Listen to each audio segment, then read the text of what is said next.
तो last classes आपकी clear है? क्या चीज़ हमने पढ़ी थी, किस तरीके से डोमेन काम करता है, किस तरीके से होस्टिंग काम करती है, कुछ की फीचर्स भी हैं, उसको लेके हमने यहाँ पे डिफरेंस क्रिएट किया, उनको देखेंगे यहाँ पे वन बाय वन। तो देखो, सबसे पहले क्या लिखा है, the main difference between a domain hosting is that domain name identifies a website. यानी कि सबसे पहली चीज तो हमने यहाँ पे ये देखी कि डोमेन नेम है ना, वो आइडेंटिफायर है वेबसाइट के लिए। अच्छा, अमेजन कैसी दिखती है ये तो सबको पता है, ठीक है। खोलने के बाद में हम उसको, अगर उसकी फोटो भी आपको किसी ने दिखाई तो हमको मालूम है अमेजन है। लेकिन उससे पहले, मतलब विजुअलाइजेशन से पहले, अगर उसका कोई आइडेंटिफायर है तो वो उसका नाम ही तो है, वो नाम मिलता है डोमेन से, ठीक है। तो यहाँ पर सबसे पहला आइडेंटिफायर हो गया domain name. While using provides the space where website files are stored. मतलब कि जो आपकी वेबसाइट आप देख रहे हैं ना डोमेन नेम से एक्सेस करके, वो सारी की सारी जहां पर स्टोर हो रही है वो जगह कहलाती है हमारे होस्टिंग प्रोवाइडर के द्वारा दी गई जगह। देखो, वेबसाइट आपकी सारी सारी जितनी फाइल्स है, इमेज है या फिर और कुछ भी है, वो सारी की सारी स्टोर होती है जहां पे वो हो गई होस्टिंग प्रोवाइडर के द्वारा दी गई। जहां पर आपका नाम डिसाइड हो गया डोमेन के द्वारा दिया गया। डोमेन होस्टिंग का काम समझ में आया? अब डिफरेंस आगे देखो, डोमेन और होस्टिंग के लिए यहाँ पे थोड़े थोड़े से एक एक्सप्लेनेशन है। A domain name is a text-based label that acts as a website internet address. Text base ही तो है, कुछ ऐसा थोड़ी ना है कि हम मतलब इमेजेस वगैरह से सर्च कर रहे हैं वेबसाइट को। यहाँ पे टेक्स्ट के थ्रू ही तो एक्सेस किया जा रहा है। जैसे कि मैंने एग्जांपल लिया था पिछली बार कि हमने एक वेबसाइट बनाई, उसका नाम हमने ये रख दिया, सारा टेक्स्ट है। कोशिश हम ये करते हैं कि इसके अंदर अल्फाबेट या फिर कैरेक्टर्स, मतलब सॉरी स्पेशल कैरेक्टर्स हम ना लें, लेकिन होता यही है। अगर हम वो भी लेते हैं नंबर्स वगैरह या कुछ भी, तो भी वो क्या है, टेक्स्ट बेस ही है। तो यहाँ पर टेक्स्ट बेस जो नेम है वो डोमेन के अंडर आता है। अब होस्टिंग की बात करते हैं तो web hosting is a service that provides a secure space. मतलब कि एक सर्विस प्रोवाइड कर रही है हमको, जहां पर आपको एक सिक्योर स्पेस दिया जा रहा है, जहां पर आपकी फाइल या फिर वेबसाइट से रिलेटेड जितना भी कंटेंट है वो रखा जाएगा ऑन एज सर्वर। ये किसी के घर में नहीं है, मतलब ऑब्वियसली अगर आप चाहो तो आप अपने घर पे भी सर्वर सेटअप कर सकते हो, उसकी कॉस्टिंग हाई पड़ती है, आपको हमेशा उसको ऑन रखना पड़ता है और उसकी मतलब सिक्योरिटीज वगैरह का भी ध्यान रखना पड़ेगा। लेकिन ऐसा कुछ भी आपको करने की जरूरत नहीं है, ये सर्विस ऑलरेडी कोई प्रोवाइड कर रहा है आपको। जितनी भी सिक्योरिटी है उसका भी ध्यान रख रहा है, आपका सर्वर हमेशा अप रहे इसका भी ध्यान रख रहा है, डेडिकेटेडली वहां पे लोग रखे हैं उन्होंने, वो सारा काम करके आपको दे रहे हैं। आपको तो एक सिक्योर स्पेस मिल गया जहां पे आप अपनी फाइल को सेव कर सकते हैं, ठीक है।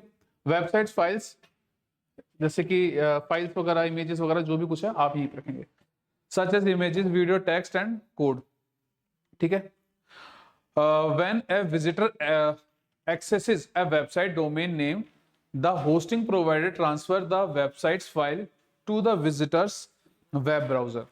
जैसे ही कोई हमारे यहां पर आता है, विजिट करता है, विजिट करते क्या करता है, डोमेन नेम है ना, उसके थ्रू होस्टिंग पे रखा हुआ जितना भी डेटा है वो सब क्या कहता है, ट्रांसफर कहता है। डोमेन नेम के थ्रू होस्टिंग पे रखा हुआ जितना भी डेटा है वो ट्रांसफर किया जाता है। तो होस्टिंग क्या प्रोवाइड करा रही है, स्पेस। डोमेन नेम क्या प्रोवाइड करा रहा है, नेम। ये सब चीज क्लियर हो गई, देखते हैं आगे। अब देखो, एक थोड़ा सा कंपैरिजन है। A domain name is an address where internet users can access your website। मुझे तरीके बताओ कि किस तरीके से एक वेबसाइट को एक्सेस कर सकते हैं। किसी लिंक के थ्रू क्लिक करके डायरेक्ट, या फिर आप उसको टाइप करोगे किसी ब्राउजर के सर्च इंजन में, है ना, या फिर एडवर्टीजमेंट के थ्रू, ठीक है। किसी भी सूरत के अंदर लिंक के अलावा कुछ और क्लिक हो रहा है क्या? आप यहां पे कुछ टाइप कर रहे हैं तो भी आप एड्रेस ही दे रहे हैं जो उसका नाम है डोमेन का। यहां पर आप लिंक को क्लिक कर रहे हैं तो किसी ने ऑलरेडी आपके लिए लिंक जनरेट किया हुआ है उस सेम नाम के साथ जो आप टाइप करने वाले थे। या फिर कोई एडवर्टीजमेंट के ऊपर आप गए तो वहां पे भी बिहाइंड द टेक्स्ट तो यही काम हो रहा है कि भैया इमेज है, इमेज पे आप क्लिक कर रहे हैं, लिंक ही तो क्लिक हो रहा है। चाहे से आप लिखा हुआ कुछ है उसको क्लिक करो, चाहे से कोई एडवर्टीजमेंट को क्लिक करो, इंटरनली सारा प्रोसेस हो रहा है डोमेन का जो नेम है उससे। यहां पर क्या होस्टिंग में, web hosting is a service that allow website to be accessible to the world wide web. तो यहाँ जो होस्टिंग है वो क्या सर्विस दे रही है? वो सर्विस दे रही है कि वर्ल्ड वाइड वेब यानी कि दुनिया में कहीं भी जहां पर इंटरनेट अवेलेबल है यहां इसको एक्सेस कर सके। पहला डिफरेंस हो गया, पहला नाम दे रहा है, दूसरा स्पेस दे रहा है। फिर क्या है? It's the name registered in the DNS universally identified by web servers and online organization. पहली चीज तो ये समझो कि ये चीज जो भी है ये अगर वर्ल्ड वाइड वेब नहीं होगी तो आप अपने घर पे किसी दूसरी चीज को जो नाम दे सकते हैं वो खुद के घर पे कोई बंदा खुद, जैसे कि मान लो रमेश, दुनिया में तो एक ही नहीं है क्योंकि सबके रजिस्टर एक नहीं है कि भैया इसने रमेश नाम रख लिया, कोई दूसरा नहीं रख सकता। रख सकते हैं क्योंकि ऐसा कोई रजिस्टर मेंटेन नहीं है, पर यहाँ पर ऐसे एक रजिस्टर को मेंटेन किया गया है कि अगर कोई नाम पहले से एलोकेटेड है तो अब दोबारा से उसको किसी दूसरे को नहीं दिया जाएगा। उसके लिए क्या होता है, जैसे ही आप सर्च करते हैं किसी डीएनएस के लिए तो वो बॉट्स के थ्रू पूरे वर्ल्ड वाइड वेब के ऊपर क्रॉल करता है, चेक करता है, रिजल्ट्स को गेट करता है और सिमिलर रिजल्ट आपको प्रोवाइड करता है। अगर वो ऑक्यूपाइड नहीं है तो आपको सेम रिजल्ट भी प्रोवाइड करता है।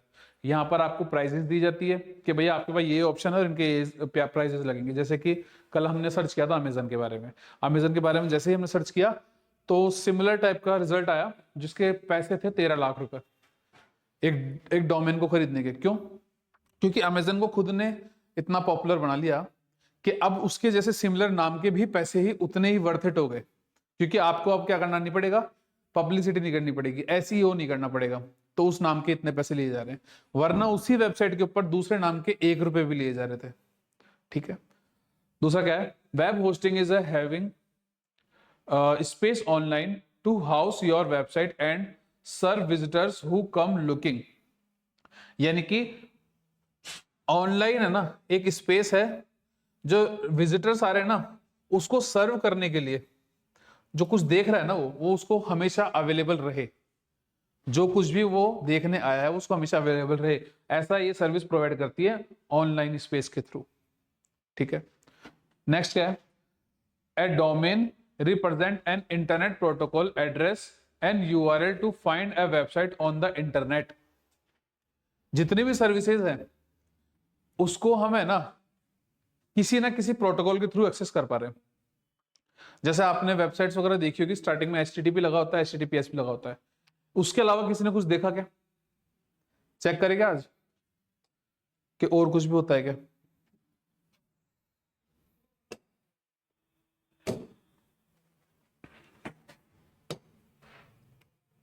जैसे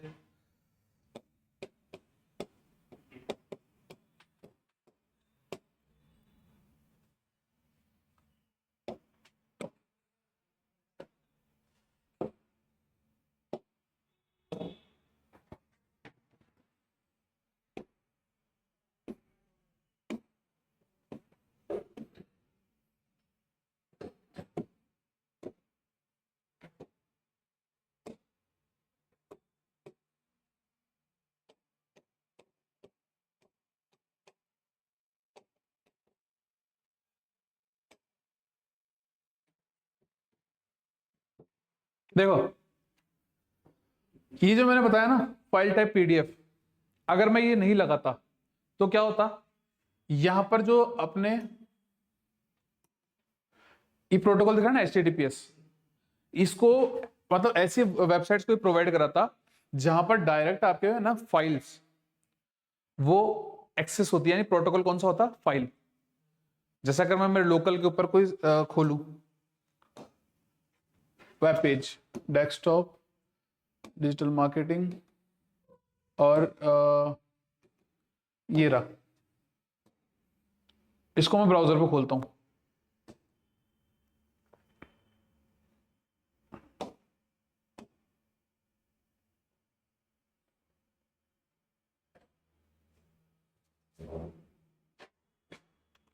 ये हमने कल एक वेब पेज बनाया था, है ना? तो अब देखो यहां पर क्या आ रहा है, फाइल। प्रोटोकॉल चेंज हो गया क्योंकि ये फाइल टाइप का प्रोटोकॉल मतलब होल्ड करता है। यहां पर प्रोटोकॉल चेंज हो गया। अगर मैं ये नहीं देता तो यहां पर ये क्या देता, रॉ हायरार्की देता फाइल की, जहां पर फोल्डर और फाइल का ही स्ट्रक्चर होता और कुछ नहीं होता। अब ऐसा करने से क्या हुआ, मैंने इसको बता दिया कि मुझे जितने भी टाइप चाहिए ना वो पीडीएफ वाला ही चाहिए, फालतू का कचरा मत देना मुझे, मैं जो भी चाहता हूं वो सिंगल क्लिक पे डाउनलोड हो, डायरेक्ट आगे किताब, और कुछ भी नहीं है उसके अलावा। वरना वेबसाइट खुलती है, उसके बाद एक लिंक आता है, उस पर हम क्लिक करते हैं, फिर जाने क्या क्या रंबाद होते हैं, फिर जाके हमको बुक मिलती है अगर होती तो, वरना वेबसाइट ऐसी भी होती है जहाँ पे कचरा भरा होता है। ठीक है, आगे देखें, यहाँ पे क्या है, it makes sure that computer keeps working and the internet connection stay alive all the time. मैंने कहा कि आप अपने घर पे सेटअप कर सकते हैं सर्वर, कोई बड़ी चीज नहीं है, लेकिन एक प्रॉब्लम ये रहती है कि हमेशा सर्वर अप रहे, उसकी रिस्पॉन्सिबिलिटी रहती है होस्टर की, वो जो होस्टिंग प्रोवाइड कर रहा है। अब ये हेडक या तो आप लो और या फिर इसने ले ली कि आपका सिस्टम हमेशा आप ही मिलेगा, अगर हमारा सर्वर डाउन भी जाता है तो आपका बैकअप दूसरे सर्वर पे रहेगा, हम उसको अप करेंगे ताकि आपकी वेबसाइट कभी बंद ना हो। ये हो गया इसका एक मेन डिफरेंस। ठीक है, अब एक चीज समझते हैं इसके अलावा, मान लो कि हमने कोई सर्विस किसी से ली नहीं होस्टिंग के लिए, आप चाह रहे हो घर पे सर्वर सेटअप करना है ना, तो सबसे पहले मेन चीज क्या होगी, एक सिस्टम कॉन्फ़िगरेशन, आप कुछ भी रख सकते हैं मर्जी आपकी, लेकिन एक गुड कॉन्फ़िगरेशन जो एक सर्वर के लिए जरूरी है, मतलब कि कंटेंट पे डिपेंड करता है कि आप क्या कंटेंट प्रोवाइड कर रहे हैं। उसके बाद में इसका ये भी ध्यान रखना पड़ेगा कि ये हमेशा लाइव रहने वाला है, तो इसकी हीट वगैरह को और उसके बैकअप, जैसे कि इलेक्ट्रिसिटी,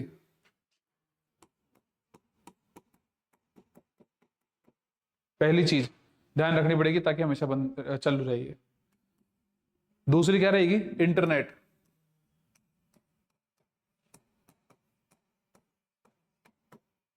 इंटरनेट भी होना जरूरी है, आपकी इलेक्ट्रिसिटी चल रही है लेकिन ये इंटरनेट नहीं है तो लाइव नहीं है। ठीक है, फिर उसके बाद में क्या होगा, स्टोरेज, ऐसा कोई सा भी स्टोरेज बेकार है जो आपकी फाइल को है ना इजीली और फास्ट एक्सेस करने में रोके, जैसे कि आजकल हार्ड डिस्क है, HDD, हार्ड डिस्क की जगह पर आ गई SSD, सॉलिड स्टेट ड्राइव, और सॉलिड स्टेट ड्राइव को भी रिप्लेस कर दिया किसने, M.2 और NVMe। ठीक है, जो M.2 और NVMe है वो क्या है तो एक टाइप की स्टोरेज डिवाइस ही, पर चिप बेस है कंप्लीट, वहां पे कोई भी मूविंग पार्ट नहीं है, तो वो बहुत ज्यादा फास्ट एक्सेसिबल है। अब फर्क कितना है, 750 राउंड्स पर मिनट, सॉरी 7,500 राउंड्स पर मिनट के आसपास कोई हार्ड डिस्क अगर ले रही है तो वो 150 MB की स्पीड देती है। ठीक है, और ये भी छोटा वाला, सॉरी, ठीक है, और वहीं पर 7,500 सबसे हाईएस्ट पीक है किसी हार्ड डिस्क की। लेकिन अगर मैं बात करूं किसी SSD की जो NVMe या फिर M.2 है, सबसे लेटेस्ट की बात करते हैं NVMe की, यहाँ पे सबसे कम जो स्पीड है ना वो है 150 MB की, सबसे कम, और वो भी बड़ा भी। पता है ना डिफरेंस, तो बड़ा और छोटे का नहीं पता। जैसे आप कोई भी इंटरनेट कनेक्शन लेते हैं तो वो इंटरनेट कनेक्शन आपको क्या बोलता है, भैया 50 MBPS की स्पीड देंगे हम आपको। जब अपन कोई भी मूवी वगैरह डाउनलोड करते हैं फिर सर्फिंग वगैरह करते हैं तो हमको स्पीड तो मिलती है 1.5 MB, 2 MB, 3 MB। चक्कर क्या होता है, वो इस बी का फर्क होता है। अगर छोटा भी है तो बात करी जा रही है बिट्स की, बड़ा भी है तो बात करी जा रही है बाइट्स की। तो आप जब भी प्लान लेते हैं ना वो 40 MBPS का प्लान होता है ये वाला, कोई भी आपको 40 MBPS का ये वाला प्लान नहीं दे रहा।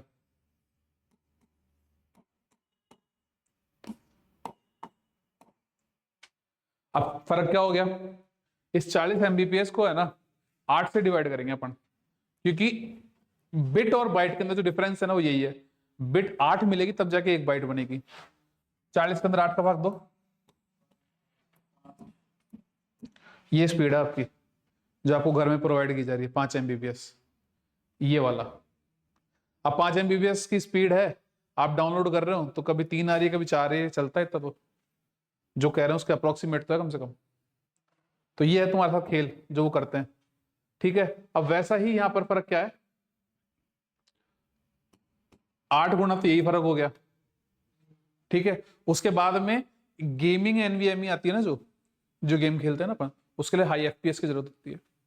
तो उसके लिए क्या करते हैं, ये यहां पर देते हैं आपको 750 MB 1 Gbps से लेकर 10 Gbps, ये छोटा होता है सॉरी। अब डिफरेंस देख लो आप। तो ये चीज आपको मेंटेन करनी पड़ेगी।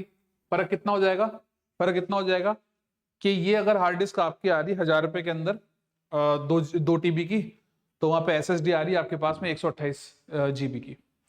तो आपको स्टोरेज मेंटेन करना पड़ रहा है। इंटरनेट हो गया, इलेक्ट्रिसिटी हो गई, स्टोरेज हो गया, उसके बाद में इसकी हीट के सारे इंतजाम करने पड़ेंगे आपको। या फिर मैं कहूं कि इसको मेंटेन करने की बात कर रहे हैं हम यहाँ पे, मेंटेनेंस कॉस्ट भी तो होती है कुछ। तो इतनी सारी चीजों का जब अगर आप ध्यान रख सकते हैं, उसके बाद में आता है सेकंड फेज।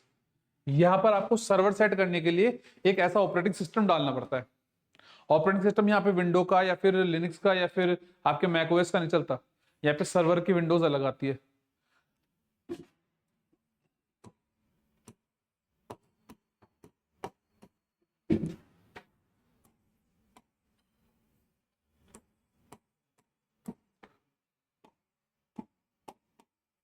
अब तक तो ये आ चुकी माइक्रोसॉफ्ट सर्वर 2000 से लेकर 2014 तक, ठीक है। हालांकि अभी चॉइस चल रहा है, पर इसको रिक्वायरमेंट में नहीं पड़ी अभी तक अपग्रेड करने की। इसके पास खुद के पास में सफिशिएंट डेटा है, ठीक है। तो आपको क्या करना पड़ेगा, फिर एक सर्वर इंस्टॉल करना पड़ेगा इसके अंदर, ठीक है। सर्वर भी इंस्टॉल हो गया। उसके बाद में क्या करना पड़ेगा, सर्विसेज होती है अपाचे, नाइजेनिक्स और अपने क्या नाम से माइस्क्वेल, वो सारी की सारी सर्विस इसके ऊपर अनेबल करनी पड़ेगी। कौन कौन सी है,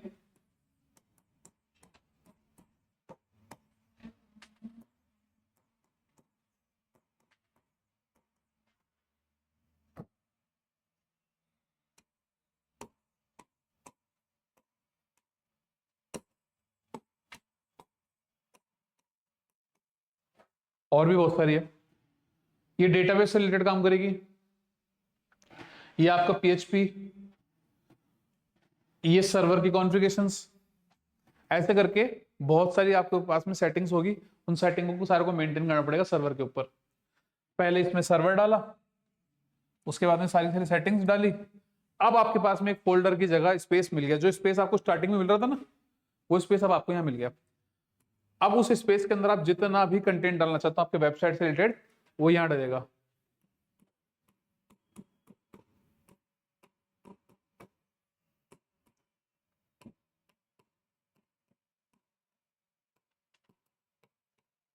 ठीक है, इस स्टोरेज एरिया में सब कुछ डाल सकते हो। अब अगर आप इस सर्वर को लोकली, यहाँ पे ये जो सर्वर है किसी ना किसी नेट के ऊपर, इंटरनेट के ऊपर या लोकल एरिया नेटवर्क के ऊपर तो होगा, उस लोकल एरिया नेटवर्क पे जितने भी सिस्टम है ना, वो सब आपकी वेबसाइट को आप एक्सेस कर सकते हैं।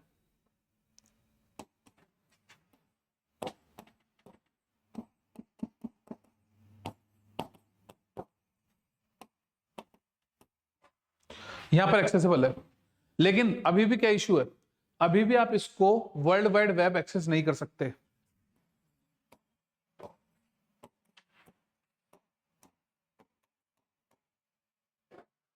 नो एक्सेस करने के लिए क्या करेंगे, फिर आपको क्या करना पड़ेगा, ये 3 स्टेप होने के बाद में चौथी स्टेप पे आना पड़ेगा। वो होगी क्या, स्टैटिक आईपी।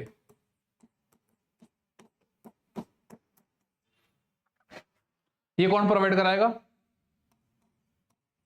डीएनएस। ये डीएनएस कौन देता है, जिसका इंटरनेट कनेक्शन आपने ले रखा है, एयरटेल या फिर जियो फाइबर या फिर कोई और भी। इसको आप कॉल करेंगे, बोलेंगे भैया हमारे पास में आज तक तो डायनेमिक आईपी एड्रेस था, पर अब हमको ये नहीं चाहिए, हमको एक स्टैटिक आईपी एड्रेस दो। तो वो आपको एक स्टैटिक आईपी एड्रेस देगा, उसके चार्जेस लेगा। मतलब इंटरनेट के चार्जेस तो थे ही आज तक, अब इसके भी चार्जेस आप पे करो। ये सब करने के बाद में आपका खुद का सर्वर सेटअप होता है। जितनी भी कंपनीज वगैरह है, आप देखते हैं कि भैया उनके पास में खुद का सेटअप है, वो किसी दूसरे से नहीं ले रही होस्टिंग वगैरह, वो सब ये करती है, तब जाके सब कुछ मेंटेन है। ठीक है, आगे की गणित क्या है देखो। लैंग्वेज और टेक्नोलॉजीज के बारे में बात करते हैं। एक वेबसाइट है, उस वेबसाइट के अंदर आप सिर्फ देख रहे हैं ना, जो स्टार्टिंग के अंदर लोड होती है वेबसाइट को। सपोज ये वेबसाइट ज्वेलरी की है, ठीक है, इसके अंदर इमेजेस भी आ रही है, बैनर्स भी चल रहे हैं, है ना, और बहुत सारा टेक्स्ट भी आ रहा है कुछ कुछ करके। सब कुछ जो आप देख रहे हैं ना, ये फ्रंट एंड है। फ्रंट एंड में जो भी कुछ आपके पास एक्सेसिबल है वो यहां दिख रहा है ना आपको। जितना भी कुछ यहां देख पा रहे हैं आप, वो सारा इन लैंग्वेजेस में लिखा हुआ है। अब ये लैंग्वेजेस कौन कौन सी है? HTML। आप जो नहीं थे कल, बता दूं मैं कि HTML के अंदर केवल वेबसाइट वैसी लिखी जाती है जो रॉ हो, उसमें कोई भी डिजाइनिंग नहीं होती। उसके बाद में डिजाइनिंग करने के लिए हम लेते हैं CSS, कास्केडिंग स्टाइल शीट। इससे हम करते हैं वेबसाइट को डिजाइन, कि भैया कितना मार्जिन, कितना पैडिंग, कितना बॉटम, कितना टॉप, क्या हेडर होना चाहिए, क्या फुटर होना चाहिए, सब कुछ। जावास्क्रिप्ट से हम अपीयरेंस को अच्छा करते हैं, जैसे कि हमारे पास में देखते हैं होवर करने के इफेक्ट्स वगैरह आते हैं, या फिर माउस को हटाते हैं तो कुछ और इफेक्ट आते हैं। वेबसाइट से आप बाहर जाने लगते हैं तो पॉपअप आता है, पूछता है कि अगर आपको वेबसाइट में कुछ अच्छा नहीं लगा तो आप फीडबैक दे सकते हैं, या फिर रजिस्टर करो, या फिर लॉग इन करो, या फिर आपके पास में देखा होगा आपका ब्रेड कम्स वगैरह होती है इसके अंदर, है ना, बहुत सारी चीजें होती है ना। जितना भी अपीयरेंस वाइज काम होता है ना, वो सारा होता है जावास्क्रिप्ट के अंदर। फिर देखते हैं यहाँ पे फ्रेमवर्क दिए हुए हैं। ये ऐसे फ्रेमवर्क हैं जिनको इंडिविजुअली यूज किया जाता है, कंप्लीट काम कर देते हैं। अच्छा, वो CSS वगैरह ये वो कुछ भी नहीं करना आपको, इसमें हो जाता है सारा काम। ये क्यों है? आजकल है ना हेडलेस JS काम में ले रहे हैं। जैसे Vue.js की बात करूं मैं, अपने यहाँ पे जो वेबसाइट है ना फ्लक्स की, वो बनी हुई है Next.js पे।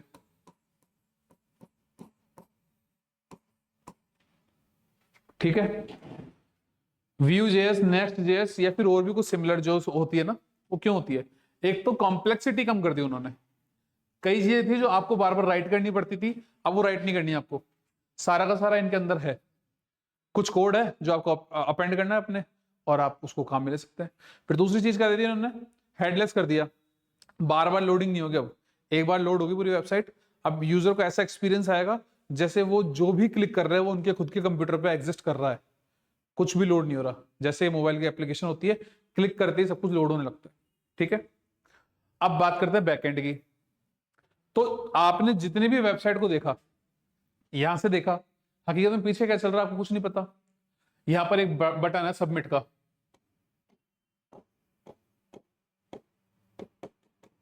मैंने इसे क्लिक किया, तो क्लिक करने पे ये क्या फंक्शनैलिटी परफॉर्म करेगा, किस तरीके से इसको बिहेव करना है, क्या डेटा सेव करना है, क्या डेटा इसको लेके आना है, या फिर जो भी कुछ इसका कोड है वो सारा लिखा जाता है इनके अंदर। बेसिकली PHP काम में लेते हैं, लेकिन अब पाइथन रिप्लेस कर चुकी है PHP को बहुत हद तक, है ना। और जावा और रूबी ऑन रेल्स, और ये कंप्लीट नाम इसका है रूबी ऑन रेल्स, और ये Node.js, ये सब क्या काम आती है? ये सब बैकएंड के काम आती है कि भैया मेरा कोड है वो इस तरीके से मैं लिख रहा हूं ताकि ये बटन कुछ इस तरीके से परफॉर्म करे। यहां पर हो गया डेटाबेस, एक अलग फैक्टर आ गया। डेटाबेस के अंदर अभी मैंने आपको बताया था पीछे कि हमारे दो तरीके की सर्विसेज को हमको इनेबल करना पड़ता है। वो इसी जो वो सर्विसेज थी ना, वो ये इनके द्वारा यूज की जाती है। इनमें से एक ही यूज किया जाएगा, सारे नहीं, इनमें से भी एक ही किया जाएगा। इनमें से ये सारे करने पड़ेंगे और इनमें से एक किया जाएगा। यानी यहां पे तो एक और ये सभी यूज करते हैं, तब जाके एक वेबसाइट बनती है। ठीक है, आगे देखते हैं फ्रेमवर्क के टूल्स। वही दोबारा रिपीट हुए, मतलब कि यहां पर देखा आपने कि यहां पर लैंग्वेज में ये काम में लिया गया, उसके बाद में यहां पे इस लैंग्वेज में ये काम में लिया गया, और डेटाबेस में काम में लिया गया। फ्रेमवर्क की जो हमने बात की थी, उस फ्रेमवर्क के अंदर ये सभी काम आते हैं। मतलब फ्रेमवर्क क्या है? एक तरीके से पैकेज बना दिया कंप्लीट, कि भैया आप ये चीजें तो काम में ले रहे हो बार बार बार बार, ये आपको सारा एक साथ दे दिया। मैंने आपको मजेंटो के बारे में बताया था, मजेंटो के अंदर ही मैंने काम किया था, है ना। ये ई-कॉमर्स वेबसाइट को बनाता है। मैंने 5 साल में इतनी सी चीज समझी इसके अंदर कि आपको फालतू माथाफोड़ी नहीं करनी, कुछ भी सब कुछ हम प्रोवाइड करा रहे हैं। एक्स्ट्रा कुछ अगर आपको चाहिए तो आप अपने हिसाब से डाल लो।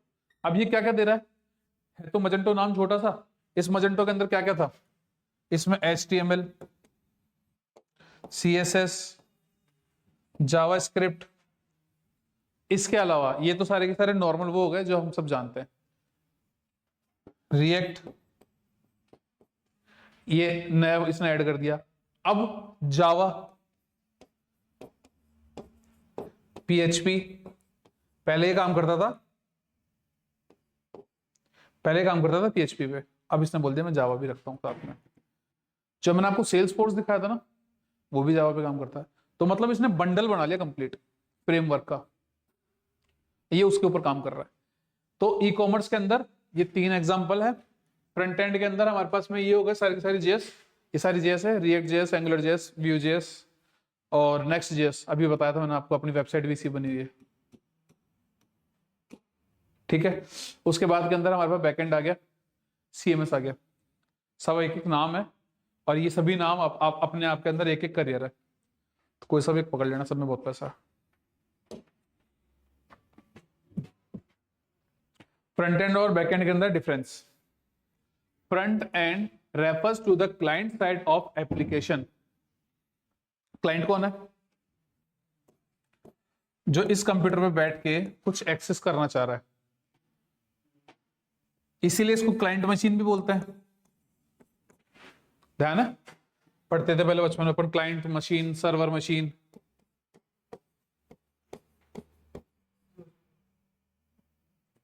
अब देखो यहां पर तो सारा का सारा होस्टिंग यानी कि स्पेस सब कुछ यहां रखा हुआ है, तो ये क्या हो गया अपना वेबसाइट, वो इसमें है। अब इस वेबसाइट को एक्सेस किया क्लाइंट ने, तो क्या हो रहा है, front end refer to the client side of the application. Client side application को रेफर करता है, यानी कि क्लाइंट मशीन को रेफर करता है। ये किसको रेफर करता है, back end refers to the server side of application. अब हम बात क्या कर रहे हैं, यहाँ पे देखो, यहां से कुछ कोड उठ के आ रहा है वहां पे, इसको उधर लेके जा सकते हैं क्या, एक काम करते हैं, नेक्स्ट पेज ऐड करते हैं।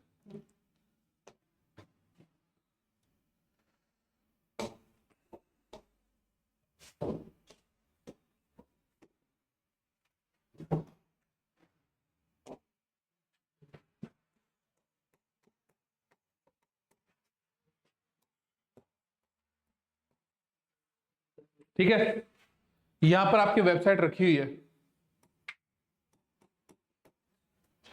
ठीक है। यहां पर फ्रंट एंड काम आ रहा है, जैसा कि मैंने आपको बताया। बैक एंड कहां पर है, यहां पे, नहीं, यहां पे सिर्फ कोड रखा हुआ है, कोड रखा हुआ है यहां पे सिर्फ। इसने की रिक्वेस्ट, रिक्वेस्ट का मिला इसको क्या, रिस्पॉन्स। जब तक ये रिक्वेस्ट नहीं करेगा वो कोड केवल पड़ा हुआ है, जब इसने रिक्वेस्ट करी तब जाके यहाँ पे कोड ऑफ स्ट्रक्चर था वो जाके एग्जीक्यूट हुआ। अब एग्जीक्यूट करने के बाद में यहां से जो रिस्पॉन्स जा रहा है ना, वो है बैकएंड रिस्पॉन्स। इसलिए कहते हैं जो बैकएंड की जो हमारी जितनी भी वो है ना, क्या बोलते हैं, लैंग्वेजेस, वो सारी की सारी काम करती है सर्वर के ऊपर, इसलिए बोलते हैं वो सर्वर साइड। और जितनी भी फ्रंट एंड की लैंग्वेज है वो काम करती है क्लाइंट साइड के ऊपर। यहाँ पे साइड भी लिख देता हूं। अब फर्क क्या है, फ्रंट साइड के अंदर जितने भी कोड है ना, वो सारा का सारा ऐसे कैसे लिख के आ गया। कभी आप वेबसाइट को इंस्पेक्ट करोगे ना, तो वहां पे HTML, CSS, जावास्क्रिप्ट वगैरह सब कुछ ऑलरेडी वहीं पड़ी है, यानी कि सारा का सारा कोड उठा के दे दिया आपको कि भैया ये पकड़ो कोड, आपकी ही सिस्टम पे भेज दिया हमने फ्रंट एंड का। तो लेकिन बैक एंड का कोड नहीं भेजेंगे हम, क्योंकि उसके अंदर हमारा लॉजिक है, वो हम खुद के पास रखेंगे। आपको जो चाहिए वो हमसे मांगो, हम आपको रिस्पॉन्स दे देंगे कि भैया ये चीज पकड़ो। समझ में आ गया, क्लियर हो गया। अब बात करते हैं कि जो मैं बोल रहा हूं प्रैक्टिकली सच भी है या नहीं है। तो हम एक वेबसाइट को एक्सेस करते हैं, किसको करें, कैनवा, चलो कैनवा करते हैं एक्सेस, ठीक है। कैनवा रहने देते हैं, जिसमें कुछ कंटेंट हो वो एक्सेस करते हैं। जैसे अपन एक्सेस करते हैं रेलवेज नहीं, रेलवेज भी नहीं, कोई सरकारी नौकरी वाली वेबसाइट को करते हैं, उसके अंदर कंटेंट बहुत सारा होता है ना, सरकारी नौकरी करते हैं। सरकारी, ये आ गया सरकारी रिजल्ट, ये आ गया। अब मैंने आपको कहा कि यहां पर जितना भी फ्रंट एंड में आपको दिख रहा है ना, उसका कोड उन्होंने भेज रखा है आपको। वो कहां रखा है, चेक करें।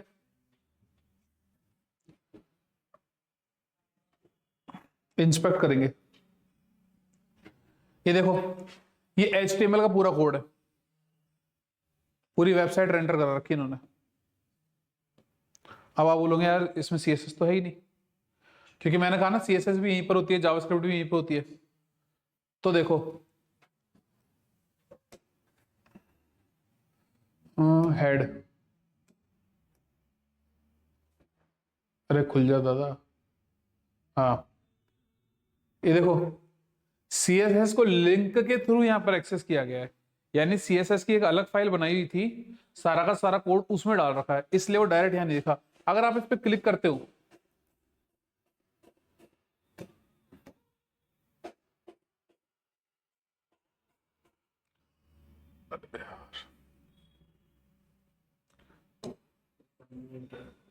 नहीं ओपन न्यू टैब करने से भी ये आएगा। आ गई फाइल, CSS आ गई। अब JS भी देखिए, JS कहां पर है,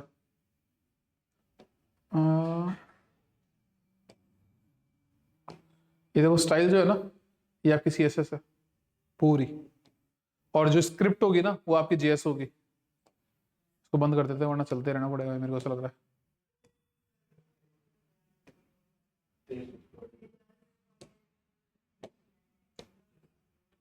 ये स्क्रिप्ट आ गई, स्क्रिप्ट आ गई, इसके अंदर आपका सारा का सारा कोड आ गया, किसका, स्क्रिप्ट का।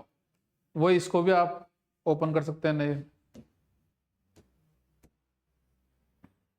गया इधर उधर।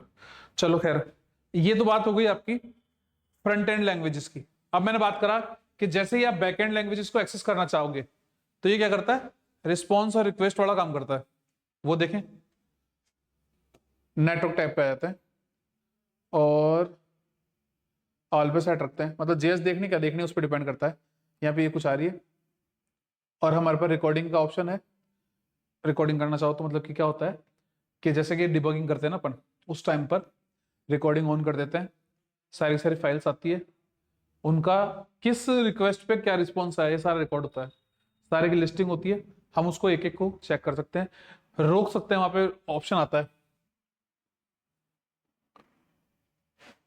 अभी नहीं आ रहा है ना, ऑप्शन का ऑप्शन आता है, आपने जैसे टिक लगा दिया तो पूरी वेबसाइट लोड होने से पहले वो रिक्वेस्ट जहां पे गई वहां पर वो एक बार रुकेगा, फिर आपसे पूछेगा कि इस जगह रिक्वेस्ट सेंड करनी है फिर रुकना है।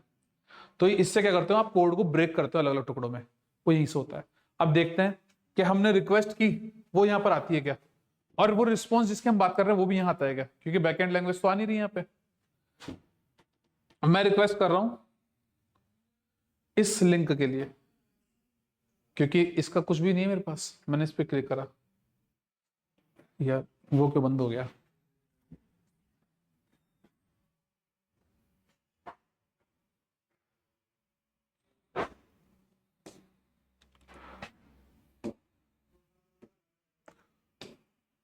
अच्छा इस पेज पे अरे देखो पिंग्स हो रहे हैं, जैसे मैं नीचे कर रहा हूं ना, क्या हो रहा है, ये मैं रिक्वेस्ट कर रहा हूँ नेक्स्ट पेज के लिए, मतलब नीचे जो आइटम है यहाँ पर भी लेजी लोडिंग अप्लाइड है, तो देखो कंटेंट यहाँ पे लोड होता जा रहा है। अब किसी भी क्लिक करते ही सारा चला जाएगा, बाकी काम ये इसी तरीके से करता है।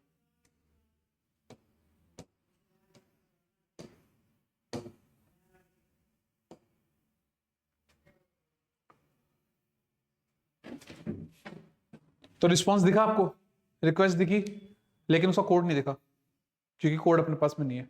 लेकिन फ्रंट एंड के अंदर जितना भी कोड था वो सारा दिख गया, JS हो या CSS हो या फिर HTML हो। अब टेम्पलेट वगैरह जो बनाते हैं ना कई लोग, वो कैसे बनाते हैं, जैसे मान लो ये सारा कंटेंट है,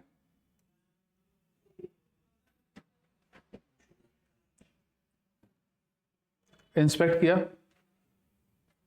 टॉप पे आया,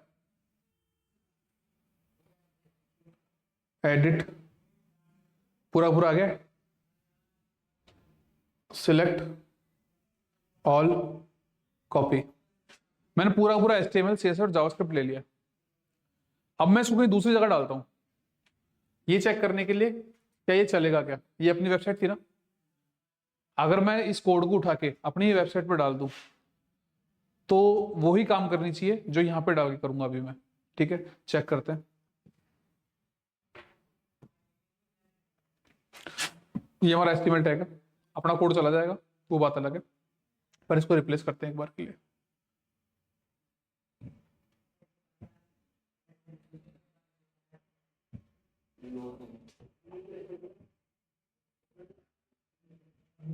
सारा कोड वो वाला आ गया जो उस वेबसाइट का था। अब देखें ये रिस्पॉन्स सही आता है क्या। देखो आपके पास में हेडर सेट हुआ, इसका कंटेंट क्यों, क्योंकि मेटा डेटा है ना, मेटा डेटा वो क्या करता है, डेटा अबाउट डेटा, ये तो पढ़ा होगा ना आपने, वो है यहाँ पे। अब ये क्या कर रहा है, इस जो फाइल्स ये यूज कर रहे हैं ना अपन यहाँ पे, ये डायरेक्ट लिंक नहीं था यहाँ पे, देखो कहां गया,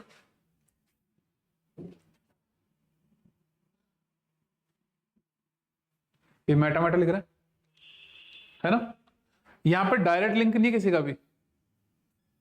देखो यहां क्या लिखा हुआ है, शॉर्टकट आइकन, ये CSS, ये पूरा पाथ है क्या, इसको बोलते हैं एब्सोल्यूट पाथ। अगर ये कंप्लीट पाथ होता तो पूरी की पूरी CSS हम एक्सेस कर सकते थे कहीं और, लेकिन अब हमको क्या करना पड़ेगा, ऐसे केस में इस फाइल को खोलना पड़ेगा, जैसे हमने खोला था, किसी एक टैब में खुली थी ना, आई थी ना, ये आ गई। इस कोड को कॉपी करना पड़ेगा और सेम पाथ पर जो इसने यहां लिखा हुआ है वैसे ही आपको एक एडिट नाम का फोल्डर बनाना पड़ेगा, इस नाम की फाइल बनानी पड़ेगी और उसमें ये कोड डालना पड़ेगा, तब जाके हमारी पूरी पूरी फाइल रेंडर होगी। ये एक तरीका होता है आपके कोड को चोरी होने से बचाने का। फ्रंट एंड और बैक एंड की बात कर रहे थे फिलहाल यहाँ पे, लेकिन अपन वेबसाइट डिजाइनिंग सीखने लग जाएंगे अगर ज्यादा गए तो वापस टॉपिक पे आते हैं। ठीक है, अब देखो core objective of website and flow, तो यहां पे क्या है, ब्रांड को प्रॉम्प्ट कर रहे हैं यहाँ पे, ब्रांड बना रहे हैं हमारा। दूसरा क्या है, एजुकेशनल कंटेंट,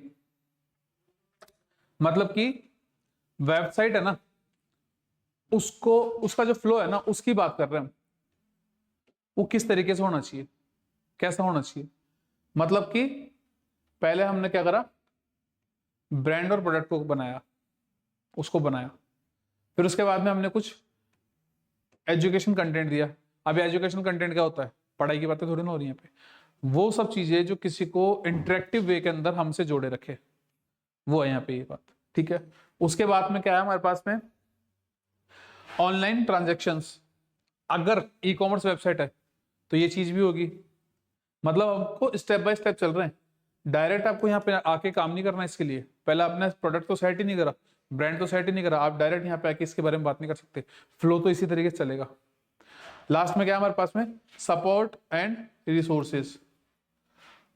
जब सब कुछ आप कर चुके तो आपकी एक ये जिम्मेदारी भी बनती है कि आप एक ऐसा फीचर भी दे जहां पर आपके पास में लोग आके कांटेक्ट कर सके, कोई क्वेरी हो तो बात कर सके, तो सपोर्ट का फीचर भी होता है। अब देखो मजेंटो की अपन ने बात की थी ना, कि मजेंटो ई कॉमर्स का सब कुछ प्रोवाइड करता है ऑलरेडी, है ना, वहां पर ये सब चीजें है कि नहीं है, जिस फ्लो की ये बात कर रहे हैं वो खुद प्रोवाइड कर रहे हैं या नहीं कर रहे, देखिए एक बार।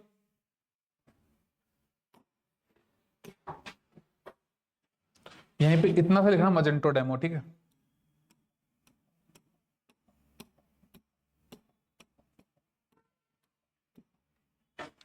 देखो ये अलग अलग वेबसाइट जितनी भी दिख रही है ना आपको, मेज प्लाजा, मेज टिप्स, मिताशी, ये सारे के सारे है ना एक एक कंपनियां अपने आप में। आप इनको क्या कर सकते हो, अगर कभी भी फ्यूचर में मजेंटो के ऊपर अगर आपको काम करना है, सीख लिया आपने, तो इन सारे को CV भेज के आप यहाँ पे जॉब ले सकते हो, जॉब सिक्योर कर सकते हो। ये सब के सब प्लगइन बना के बेचनी है। मेन वेबसाइट इसकी जो है ना वो है एडोबी, ये मजेंटो जो प्रोडक्ट है ना वो अडोबी का है, लेकिन फिर भी यहाँ पर इतनी सारी जो है ना ये प्रमोशन करने के लिए नहीं बैठी है। ये अगर आपको मजेंटो का डेमो दे रही है ना तो वो इसलिए दे रही है ताकि आपको ये मालूम चल सके ये कंपनी एग्जिस्ट कर रही है।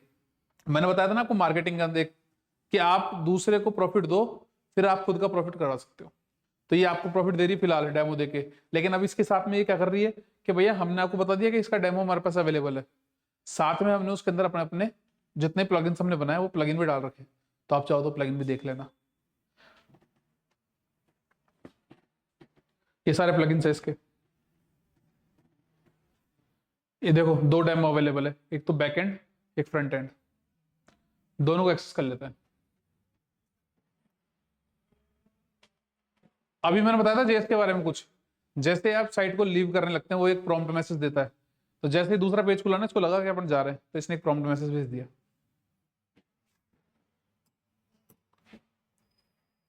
ये हो गया बैकएंड। इसके लिए क्रेडेंशियल्स दी हुई है क्या? डायरेक्ट एक्सेसिबल होगा शायद फिर तो।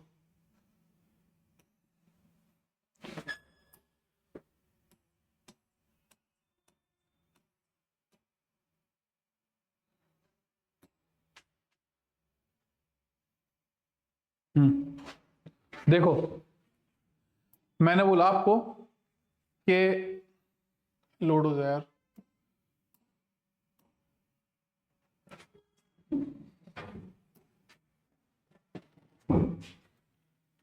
ये देखो इस कंपनी में तो मत जाना, इसका डेमो नहीं चल रहा।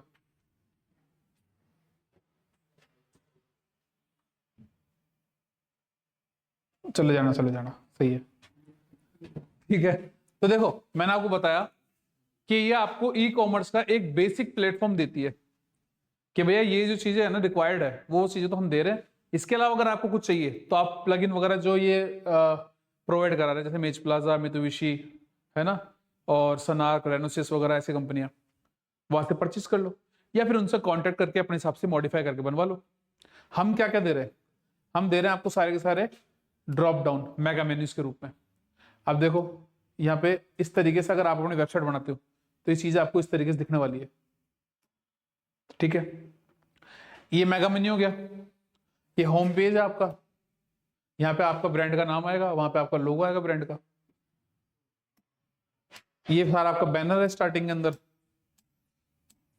ये देखो प्रोडक्ट किस तरीके से दिखेंगे, आपके पास में कॉन्फ़िगरेबल प्रोडक्ट्स हैं ये, जिसमें आप कलर साइज वगैरह ये सब कुछ देख सकते हैं। उसके बाद में नीचे गए तो आपके पास में फुटर आ गया, इसको बोलते हैं प्रमोशनल।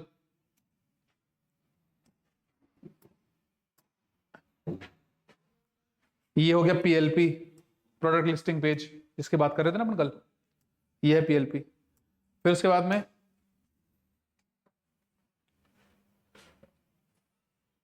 ये है पीडीपी।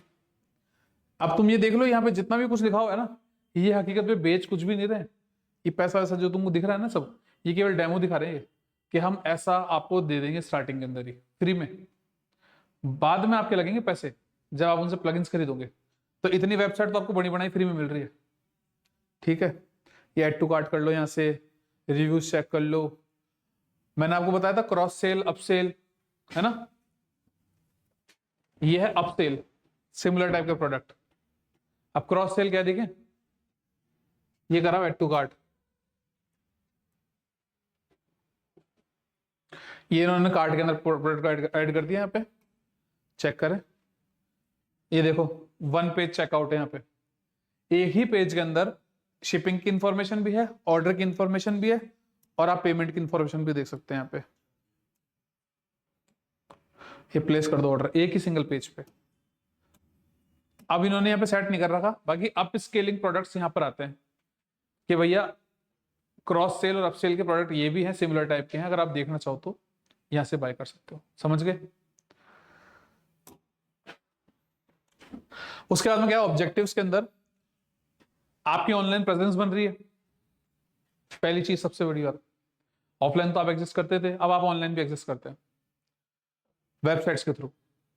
दूसरा क्या है, इंफॉर्मेशन और सर्विसेज, आप क्या कर रहे हैं, सर्विस और इंफॉर्मेशन प्रोवाइड करा रहे हैं। दूसरा क्या है, इंटरेक्शन और ट्रांजेक्शन्स, अगर आपका कोई ई कॉमर्स से रिलेटेड कुछ चीज है तो आप ट्रांजेक्शन्स भी कर रहे हैं, इंटरेक्शन भी आपका वेबसाइट के थ्रू ही। तो ये आपके ऑब्जेक्टिव्स हैं कोर। उसके बाद में क्या क्या बात आ गई कि भैया आपका अगर वेबसाइट बन रखी है तो आपका फ्लो किस तरीके से होने वाला है। सबसे पहले हम क्या देखे थे अभी कि होम पेज था हमारे पास में, है ना, जिसपे अपन ने लैंड किए थे फिलहाल। उसके बाद में मतलब कि अगर आप वेबसाइट बना रहे हो ना तो आपको इस तरीके से चलना है। उसके बाद में हम बनाएंगे अबाउट अस, कि भैया आपकी कंपनी किस बारे में है, वो क्या कर रही है, क्या क्या चीजें आपकी खुद की कॉपीराइट में है, वो सारी की सारी आप यहाँ डालते हैं अबाउट अस में। फिर उसके बाद में सर्विसेज एंड प्रोडक्ट्स, लिस्टिंग होती है, डिटेल पेज बनता है, वो सारा का सारा आता है यहाँ पे सेकंड और थर्ड स्टेप के अंदर। फिर उसके बाद में क्या आता है, कॉन्टेक्ट अस। अगर इन चीजों से रिलेटेड कोई आपको इशू है, मान लो आपके होम पेज के ऊपर ही कोई चीज दिक्कत दे रही किसी को, आपने अबाउट अस के अंदर किसी दूसरे का कॉपीराइट लगा रखा है, या फिर आप प्रोडक्ट और सर्विसेज ऐसी बेच रहे हो जो किसी को दिक्कत दे रहे हैं, या फिर ऐसा हो सकता है कि वो उन्होंने परचेज कर लिया अब आपसे कुछ पूछना चाहते हैं, तो कॉन्टेक्ट अस। फिर उसके बाद में कॉल टू एक्शन। इतनी सारी स्टेप्स है, मतलब कि हर एक वेबसाइट के अंदर ये सब चीज तो होती है ना। इसको बनाने का एक पैटर्न है, वो पैटर्न बताया कि इस तरीके से आपको फ्लो रखना चाहिए एक वेबसाइट का। जाते ही प्रोडक्ट की लिस्टिंग वगैरह चालू नहीं करनी है, पहले होम पेज जितना हो सके उतना इंटरेक्टिव बनाओ, उसके बाद में इस तरीके से चलो। एंट्री पॉइंट होता है हमारी वेबसाइट का home page. About page explains the business and purpose, ठीक है। सर्विसेज प्रोडक्ट्स के अंदर क्या है, डिस्प्लेस ऑफरिंग्स, आप क्या दे रहे हैं अपनी वेबसाइट के अंदर। उसके बाद में कॉन्टैक्ट पेज के अंदर इनेबल्स कम्युनिकेशन, किसके थ्रू, या तो चैटबॉट या फॉर्म्स या फिर और कुछ भी हो सकता है, ईमेल और फोन भी हो सकता है, ठीक है। फिर उसके बाद में क्या, कॉल टू एक्शन। अब हमारे पास में जो कॉल्स वगैरह आई उसके हमको एक्शंस भी लेने पड़ेंगे, मतलब कि मान लो डिलीवरी के अंदर दिक्कत हुई, प्रोडक्ट के अंदर कोई इशू है या कोई और बात है, तो यहाँ क्या आता है, encourage specific actions like purchase, sign up और इंक्वायरीज, ठीक है। इनसे रिलेटेड हमारे पास में कॉल्स वगैरह भी आती है। फिर उसके बाद में क्या है लास्ट के अंदर, ये इसका पॉइंट नहीं है बाहर, जो हमारा सब टॉपिक नहीं, मेन टॉपिक था ना जो हमारे फ्लो था उसका, ensure intuitive navigation and user friendly design. ये कंप्लीट हो गया हमारा फ्लो वेबसाइट का। नेक्स्ट क्या आता है हमारे पास में, वन पेज वेबसाइट। मतलब वेबसाइट अलग अलग टाइप की होती है, जो अभी थोड़ी देर पहले हमने एग्जांपल डेमो देखा मजेंटो की तरफ से, है ना। उसमें क्या था, पूरे के पूरे पेजेस बने हुए थे अलग अलग फ्लो के साथ। यहां पर एक और वेबसाइट हमने एक्सेस की थी, सरकारी रिजल्ट, वो थी single page, one page website. सब कंटेंट आपको एक ही पेज में मिल जाएगा।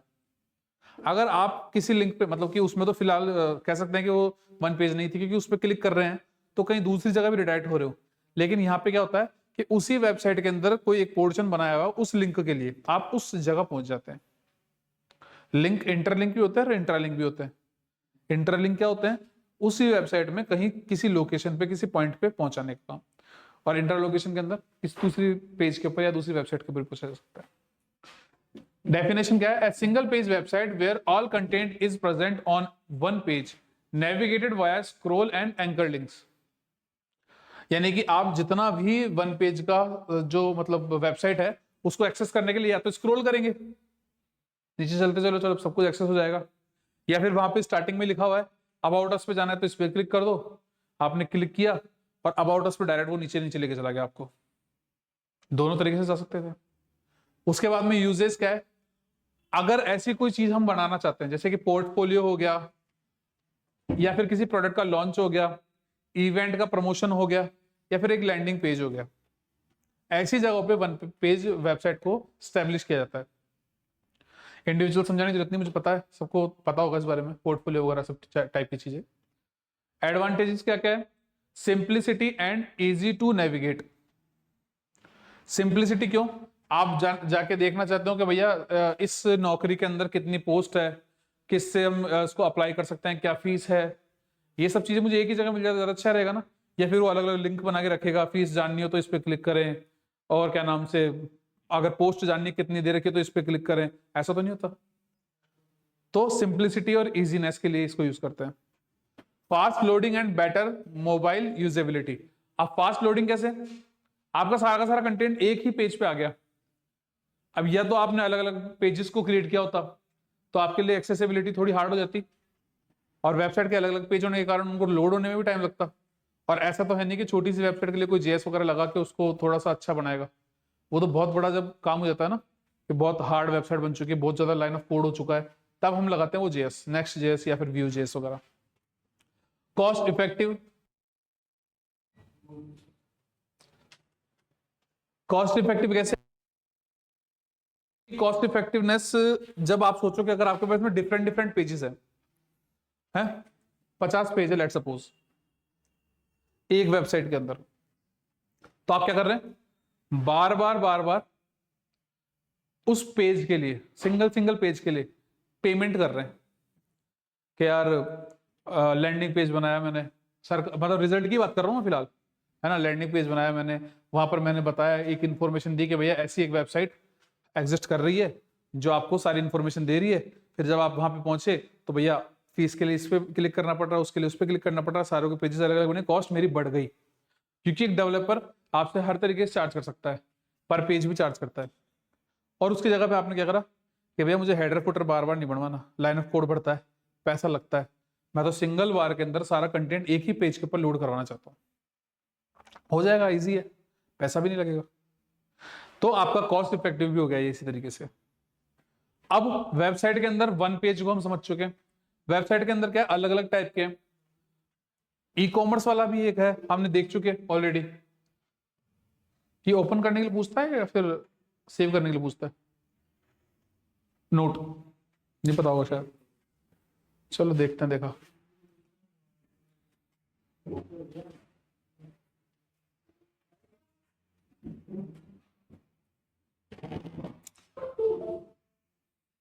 बताओ, खुलने में नहीं है, इसको भी सर्वर की जरूरत है क्या? ज्यादा नहीं बचा वैसे, आज क्लास लेट स्टार्ट हुई थी, नहीं उमेश उमेश जी ने लेट छोड़ी थी ना आज।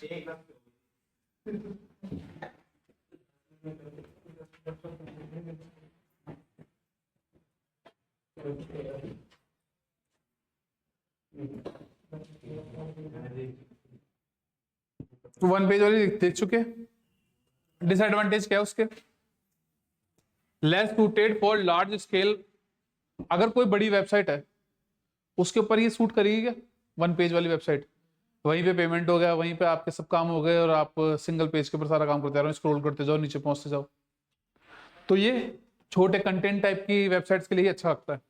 दूसरा क्या है, लिमिटेड स्केलेबिलिटी, ऑब्वियस सी बात है, जब आपके अंदर मतलब कैपेसिटी जो है वन पेज की, अगर आप ऐसा कुछ मतलब ऐसी वेबसाइट बना सकते हो जो किलोमीटर तक चली जा रही है, कोई पहुंचेगा कि नीचे तक, कुछ एक लिमिट तो होगी इसकी, उसके बाद में इसका यूज खत्म हो जाएगा, कंटेंट अगर आपका ज्यादा तो ये स्केलेबल कम हो गई, अब दूसरा ऑप्शन ढूंढना पड़ेगा। फिर क्या है, less effective for SEO due to a single URL, जितने ज्यादा यूआरएल होते हैं हमारे पास में, उतने ज्यादा हमारे पास में मेटा टैग्स क्रिएट होते हैं, जितने ज्यादा टैग होते हैं हमारे पास में उतनी ज्यादा हम एसईओ कर पाते हैं। अब हमारे पास यहाँ पे टैग ही नहीं है, एसईओ कैसे करेंगे? एक तो हमारे पास में होता सरकारी रिजल्ट, एक होता हमारे पास में सरकारी रिजल्ट राजस्थान, एक होता सरकारी रिजल्ट क्या नाम से डायरेक्ट रिक्रूटमेंट, एक होता हमारे पास में आरएस डायरेक्ट रिक्रूटमेंट, तो हमारे 25-30 टैग हो गए। अब हम उसकी एसईओ कर सकते हैं, उसको टॉप पे ला सकते हैं। अब हमारे पास में कुछ है ही नहीं, केवल उसने बोल दिया आइए, अब आइए का एग्जाम वो दिला रहा है ना, और आइए के एग्जाम के अंदर आप कितना कुछ डाल सकते हैं। आइए के एग्जाम में आपने इसकी फुल फॉर्म डाल दी, शॉर्ट नेम डाल दिया, अब इससे रिलेटेड जितनी भी चीजें आती जा रही है, जैसे कि फर्स्ट इसका पेपर कब होने वाला है, सेकंड पेपर कब होने वाला है, टाइपिंग कब होने वाली है, और फाइनल डेट कब आएगी इसकी ज्वाइनिंग की, या फिर हम कहें कि क्या नाम से इसकी टाइपिंग कब होगी, ये सब चीजें डाल सकते हैं, क्योंकि एक लिमिटेड जगह पर हो गई ना ये। अब लिमिटेड है तो इसकी स्केलेबिलिटी भी कम हो गई, इसका एसईओ भी कम कर पाएंगे। उसकी वजह केवल ये आईए न होकर सरकारी नौकरी होता, मतलब कि वेबसाइट किस टाइप की है, किस नेचर की है, इस पे भी डिपेंड करता है कि एसईओ किस तरीके से किया जाएगा। तो यहां पर एसईओ की चांसेस बहुत कम होते हैं। आगे देखते हैं, गूगल एनालिटिक्स, जब ये सब स्टार्ट किया था ना हमने, 21 पेज है ना ये, खत्म ही होने वाला है, 21-28 है टोटल। ये सब जब स्टार्ट किया था ना हमने, तब हमने बताया था कि आपकी वेबसाइट को हम ट्रैक कर सकते हैं कुछ डेटा के थ्रू। वो डेटा कहां पे मैनेज होता है? वो डेटा मैनेज होता है इस जगह पे। इसी से रिलेटेड मैंने एक और वेबसाइट दी थी आपको, सैमरश, है ना। गूगल एनालिटिक्स भी वही काम करती है। आपकी वेबसाइट के ऊपर कितने बार लोग आए, रिपीटेड लोग कितने थे, उन्होंने क्या क्या ऑर्डर किया, विजिट करके कौन कौन चले गए, साइन अप किसने किया, लॉगिन किसने किया, प्रोडक्ट किसने देखे, सारी इंफॉर्मेशन यहां पर आ जाती है। लेके कैसे आए यहां पर इंफॉर्मेशन को, वो चीज भी देखने वाली है। एक कोड होता है छोटा सा जो ये प्रोवाइड कराता है, उस कोड को आपकी वेबसाइट के हेडर या फुटर में आपको ऐड करना पड़ता है। यहां पर आपको एक अकाउंट बनाना पड़ता है। अकाउंट बनाने के बाद में वो कोड मिलता है। उस कोड को आपने आपकी वेबसाइट के हेडर या फुटर में डाल दिया, तो हेडर और फुटर तो हर बार कोई सी भी वेब पेज को लॉगिन करो किसी वेबसाइट के अंदर लोड होता ही है ना। अगर वेबसाइट के अंदर बार बार हेडर फुटर लोड हो रहा है, तो यानी कि वो स्क्रिप्ट भी लोड हो रही है। वो स्क्रिप्ट लोड हो रही है तो हमारे पास में यहाँ पे डेटा बार बार भेजा जा रहा है, और फिर हम इसके डैशबोर्ड से सब कुछ एक्सेस कर सकते हैं। कुछ कुछ हैकिंग भी इसी तरीके से होती है, जैसे कि कोई एक स्क्रिप्ट या स्निप्ट लिख के उसको हेडर या फुटर में डाल देते हैं, जरूरत होती है तो उसको हिट करवाने की। अब जो हैकर होते हैं वो क्या देखते हैं कि कौन सा एक एक्शन है, जैसे कि मैंने आपको बताया रिस्पॉन्स और रिक्वेस्ट दोनों हो रही है यहाँ पे। तो जब रिस्पॉन्स जा रहा है ना, उस रिस्पॉन्स के ऊपर जो रिक्वेस्ट आएगा, उस रिक्वेस्ट में क्या क्या ट्रिगर होने वाला है, उस ट्रिगर के ऊपर वो कोड को डाला जाता है कि जैसे ही वो ट्रिगर हो हमारा कोड चल पड़े। ऐसी चीजों को अगर आप डिबग कर पाते हो तो आप किसी वेबसाइट को हैक कर सकते हो एक छोटे से स्निप्ट से।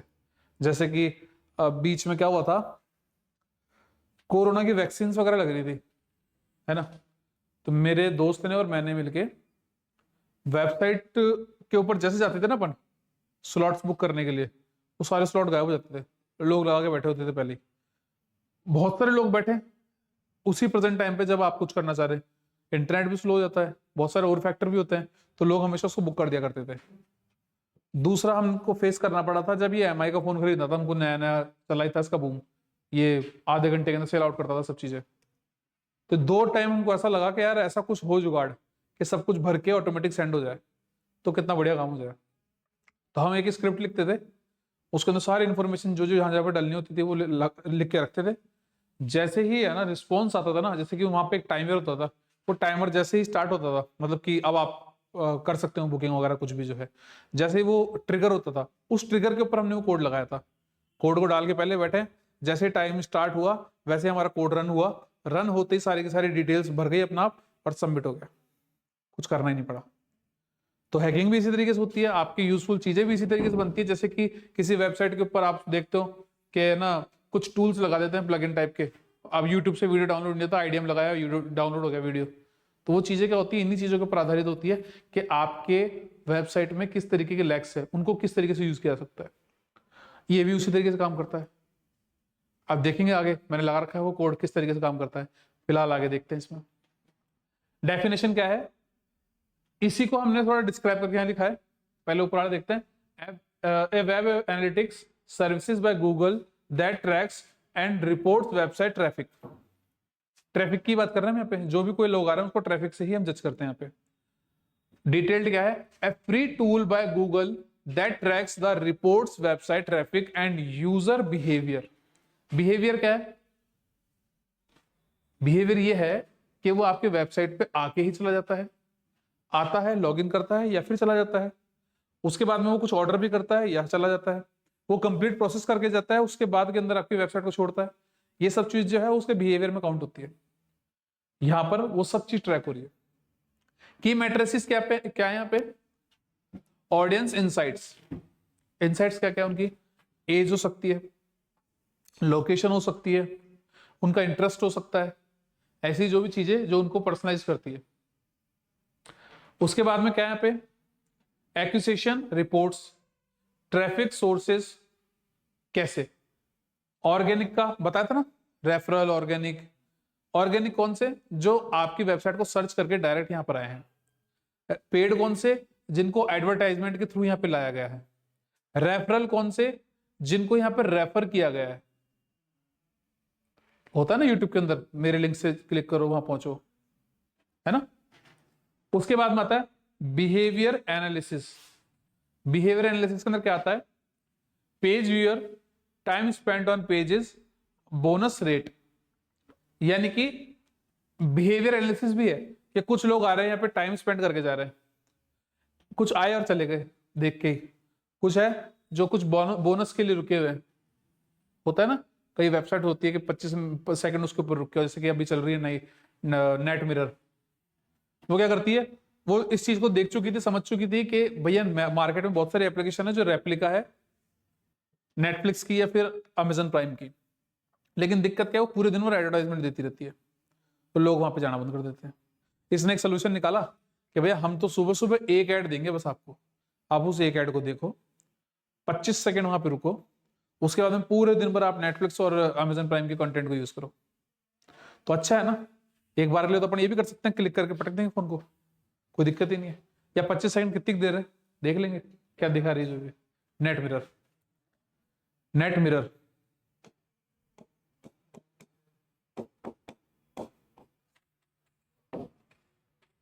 ठीक है, वो इसके इस कैटेगरी के अंदर आ गया। ठीक है, अब देखते हैं आगे क्या है। Conversion trekking. कन्वर्जन ट्रैकिंग के अंदर क्या है? Measures goal like purchases from submissions. यानी कि कन्वर्जन रेलेवेंट है, पढ़ा था इसके बारे में हमने कि पहले हमारे पास में वेबसाइट पे आया जो क्लाइंट हो ऐसा जरूरी नहीं है। पहली बात तो उसको लेके आया गया, वही एक बड़ी टास्क है। किसके थ्रू आया? वो मार्केटिंग, वो डिजिटल भी हो सकती है और ट्रेडिशनल भी हो सकती है। फिर उसको कन्वर्ट करना पड़ता है, क्लाइंट में बनाना पड़ता है, उसके बारे में बात कर रहे हैं। तो उसकी भी ट्रैकिंग करता है ये कि भैया कोई वेबसाइट पे आके ही चला जा रहा है या फिर कन्वर्ट भी हो रहा है, अगर हो रहा है तो क्या क्या फैक्टर्स है, उन सबका एनालिसिस करता है ये। अब देखते हैं नंबर ऑफ विजिटर्स, उसको ये काउंट कर रहा है सेशन से, इसका भी ये ट्रैक रखता है। बोनस रेट आए था अभी थोड़ी देर पहले,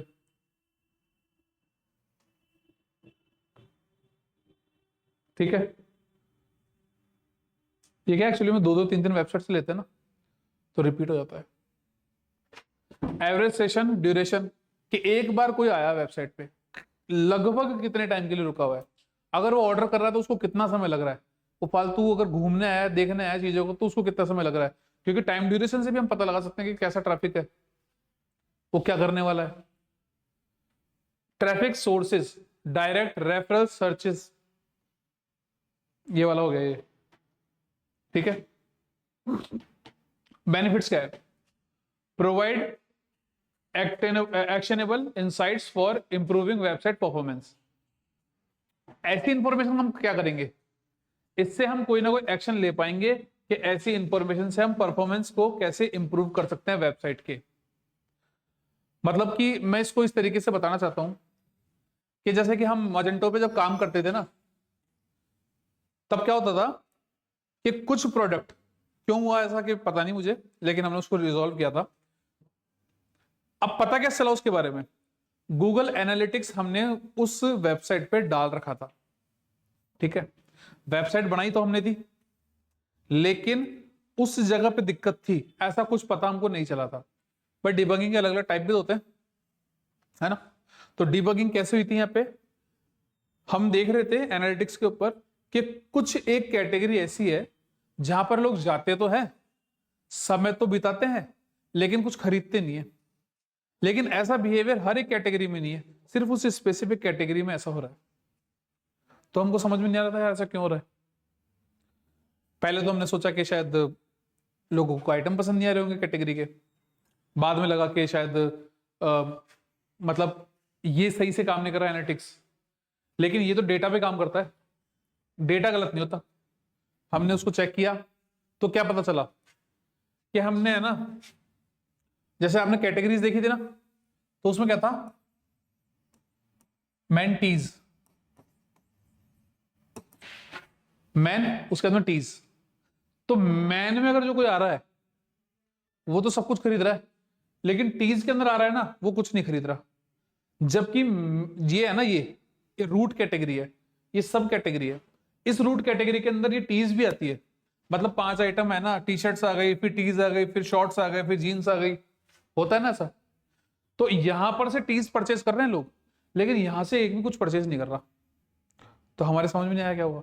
हम इस पेज पे गए, तो मैंने जैसा आपको बताया था इंस्पेक्ट करते हैं, फिर रिस्पॉन्स और मतलब एक्शन देखते हैं, तो उसको देखा हमने, तो क्या मालूम चला, जो ये टीज है ना, उसके बाद में स्पेस था।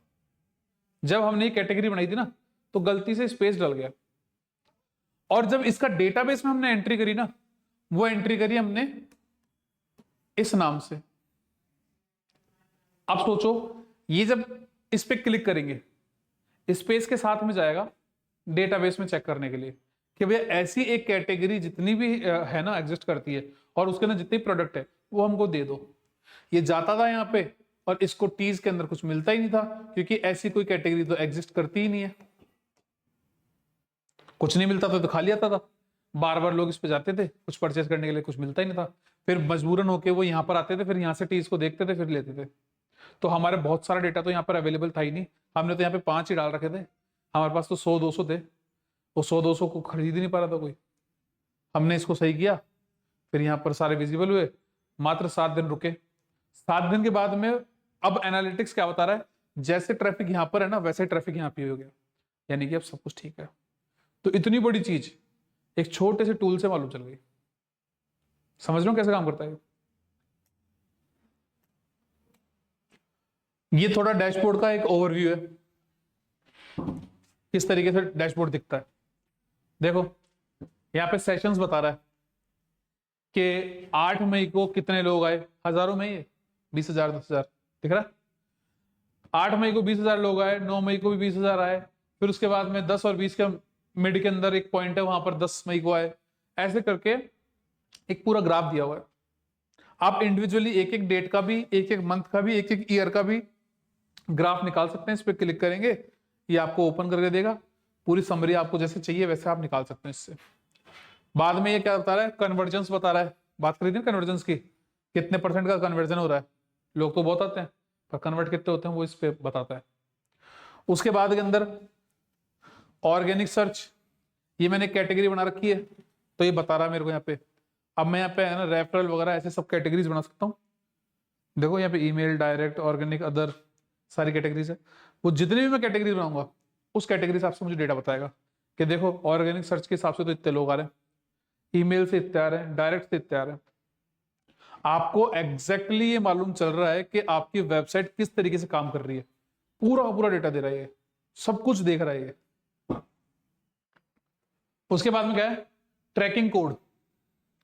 मैंने आपको बताया था ना कि आप गूगल एनालिटिक्स के ऊपर अपना साइन इन अकाउंट क्रिएट करेंगे, वो आपको एक ट्रैकिंग कोड देगा, उसको ले जाके आपको हेडर या फुटर के अंदर डालना है आपकी वेबसाइट के। उसके बाद में गूगल एनालिटिक्स अपना काम करना चालू कर देगा, कैसा ट्रैफिक है, क्या चीज हो रही है, कौन सा डेटा हमारे लिए यूजफुल है, कौन सा बेकार है, कितने कन्वर्जेंस है, कितने सेशन है, सब आएगा, वो देखते हैं। A snippet of JavaScript code provided by analytics tool, ये बोला मैंने, एक कोड देगा आपको ये गूगल एनालिटिक्स, या फिर फेसबुक पिक्सल भी हो सकता है, या फिर सैम रश भी हो सकता है। बहुत तरीके के एनालिटिक्स टूल है, कोई सा भी एक हो सकता है।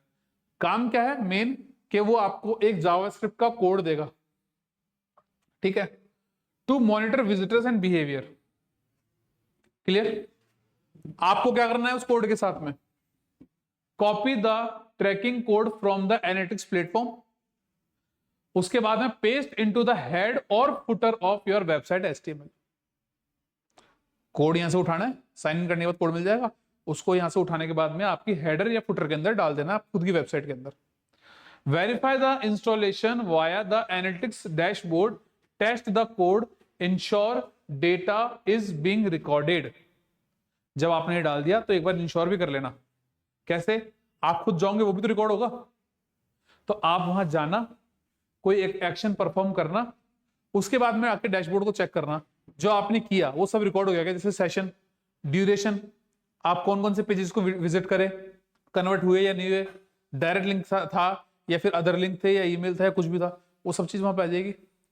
अब आपने एक बार ट्रैक कर लिया, आप चाहो तो हर एक कैटेगरी जो आपने बना रखी है वहां पे, उस हर एक कैटेगरी को टेस्ट कर सकते हो, ईमेल के लिंक के थ्रू जाके, डायरेक्ट जाके, अदर प्लेटफॉर्म से, रेफरल से, हर तरीके से जाओ, चेक करो। आपकी सारी चीजें आपको लगती है कि परफेक्ट काम कर रही है, तो इसका मतलब एनालिटिक्स ढंग से डल गया। ढंग से डलने के बाद सब कुछ ट्रैक होना चालू हो गया। अब आप अपनी मार्केटिंग, जो हमारा स्टार्टिंग का पॉइंट था, स्टार्टिंग वाला चैप्टर था, उसको इस हिसाब से चेंज कर सकते हो, नहीं कर सकते हो? अपनी वेबसाइट को इस हिसाब से बना सकते हो, नहीं बना सकते हो? जैसा आपका डेटा कह रहा है, कर सकते हैं ना? अब ये डेटा और ये कोड, ये कैसा होता है? कुछ इस तरीके का। जैसे ही आपने वेबसाइट पे लॉगिन किया, वो आपको ट्रैकिंग कोड के लिए साइड के अंदर इन्फो दे रहा है ऑप्शन। आप ट्रैकिंग इन्फो में आएंगे, ट्रैकिंग कोड में आएंगे, यहाँ पे ट्रैकिंग आईडी दी हुई होगी और ये ट्रैकिंग कोड दिया होगा। जो ट्रैकिंग आईडी है ना, वो आपके ट्रैकिंग कोड के अंदर रखी हुई होती है। हाँ, होती है। तो अगर आपके इस कोड को कोई दूसरी वेबसाइट वाला अपने वेबसाइट के ऊपर डाल लेता है, तो उसके वेबसाइट के ऊपर जितनी भी एक्टिविटी हो रही है ना, वो भी आपको यहां दिखने लग जाएगी। ट्रैफिक वगैरह, ये वो, जाने क्या क्या चीजें। कहते हैं ना, आपको ध्यान होगा इस बारे में कि किसी वेबसाइट के बहुत इंपॉर्टेंट डेटा को हम है ना वो कर दिए मैनिपुलेट। कैसे कर दिए? उनके पास कैसे भी करके ये कोड हाथ लग गया, ट्रैकिंग आईडी वाला। अब वो क्या कर सकता है? एक ऐसी वेबसाइट के ऊपर आपके कोड को डलवा देगा जहां पर बहुत ज्यादा ट्रैफिक हो रहा है। अब आपको क्या लग रहा है कि मेरी वेबसाइट में सब कुछ चल रहा है, आप परेशान होंगे, चीजों को सही करने की कोशिश करोगे, फिर वो आपसे फिरौती मांगेंगे। कुछ कुछ रैंसम भी होते हैं जिसके अंदर वो आपके डेटा को ही चोरी कर लेते हैं, वो आपको बोलते हैं फिरौती दो, फिर आपका डेटा आपको मिल जाएगा। तो ऐसी चीजें ये बहुत इंपॉर्टेंट होती है, इनको संभाल रखना चाहिए। अगर ये हेडर में डाली भी जा रही है तो रॉ रूप से नहीं डाली जाती। जैसे कि आपके कोड को पूरे को एक्सेस कर लिया था ना अपने, जेएस को, सीएसएस को, एचटीएमएल को, ये उस तरीके से नहीं डलती है। जो मैंने आपको एडमिन पैनल दिखाया था ना,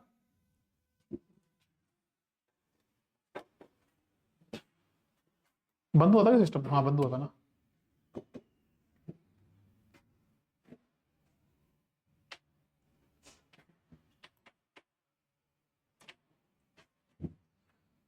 ये देखो, ये एडमिन पैनल था। इस एडमिन पैनल के अंदर ये क्या आ रहा है? खैर, इस एडमिन पैनल के अंदर आप वो वाली जेएस डालते हैं जो अल्टीमेटली जाके जेएस में ही अपेंड होती है। कंटेंट देख रहे हो, पेजेस, ब्लॉग, पेजेस पे आते हैं। देखो, home page, about us, customer service, test page, for note 4 page, ये तो सारे पेजेस हो गए। अगर मैं इन पेजेस में डाल तो सकता है, अगर मैं इन पेजेस में कहीं डालता हूं, लाइक सपोज होम पेज पे डाल दिया मैंने, और किसी विजिटर ने, मैं ही हूं मान लो, वो गया और बुकमार्क किया अबाउट अस पेज को, अब मैं हर बार कहां पे लैंड कर रहा हूं? अबाउट अस के ऊपर, तो वो काउंट ही नहीं करेगा क्योंकि वहां पर तो वो कोड है ही नहीं।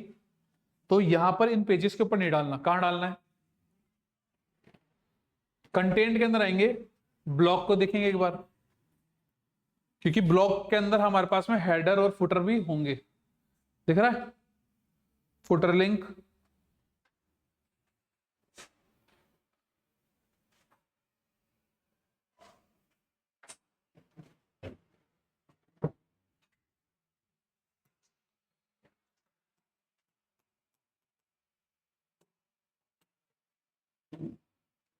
चलो नहीं आ रहा। लेट्स सपोज फुटर ले लिया हमने, है ना? फुटर में आएंगे, सिलेक्ट करेंगे, एडिट करेंगे,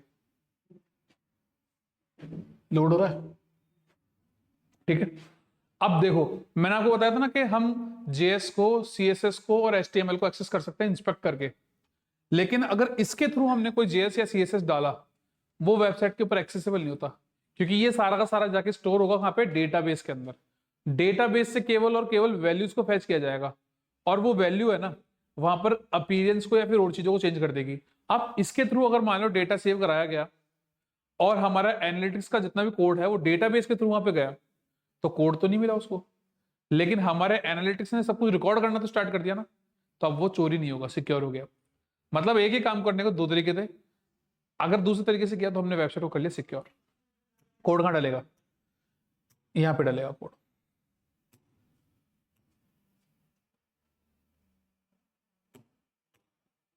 अरे खुल जा भाई।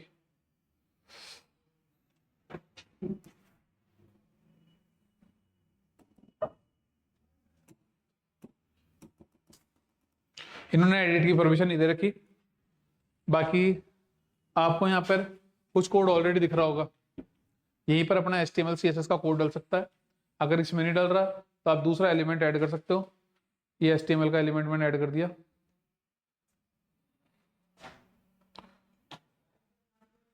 कोई परमिशन दे नहीं रखी इन्होंने।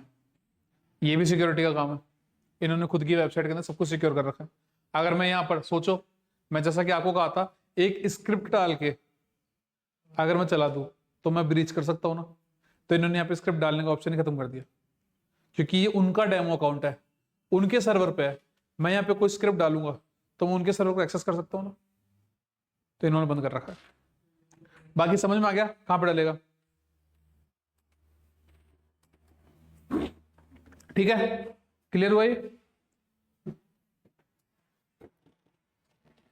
Website auditing. ऑडिटिंग क्यों जरूरी है?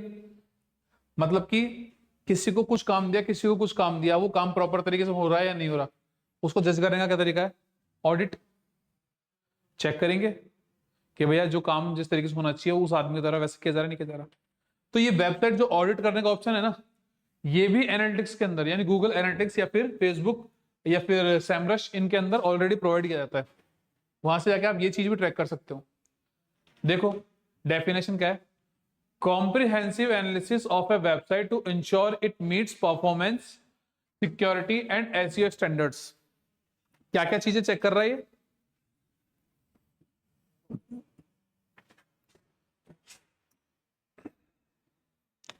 ये चेक कर रहा है पहली चीज तो परफॉर्मेंस। परफॉर्मेंस कैसे? जैसे कि मैंने बताया अभी थोड़ी देर पहले कि एक कैटेगरी ऐसी थी जो कभी क्लिक ही नहीं हो पा रही थी, वो भी तो ट्रैक कर रहा था ये। सिक्योरिटी, कि ऐसा तो नहीं है कि कहीं आपके कोड को बार बार कोई मैनिपुलेट कर रहा है खुद के स्क्रिप्ट से या कोड से, या फिर ऐसी कोई पॉइंट तो नहीं है जो आपके लिए, आपकी वेबसाइट के लिए खतरा हो सकता है, उसको और ज्यादा मजबूत करने की जरूरत है, वहां पे और ज्यादा सिक्योरिटी लगाने की जरूरत है। कोई ऐसा फॉर्म तो नहीं है जिसके अंदर कोई चीज है ना उसको मैंडेटरी होना चाहिए था लेकिन आपने उसको नहीं कर रखा है। ऐसी सब चीजें भी यहां से ऑडिट से पता चलती है। उसके बाद में एसईओ स्टैंडर्ड्स। एसईओ के कुछ स्टैंडर्ड्स होते हैं, उसकी एक पूरी रूल बुक होती है, उसके हिसाब से अगर आपका एसईओ हुआ है तो भी बताएगा और नहीं है तो भी बताएगा, कमियां भी बताएगा, आप उसको चेंज कर सकते हैं अपने अकॉर्डिंग। टूल्स क्या क्या है यहाँ पे?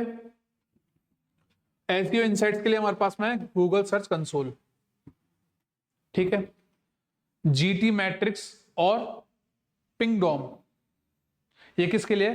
परफॉर्मेंस चेक के लिए।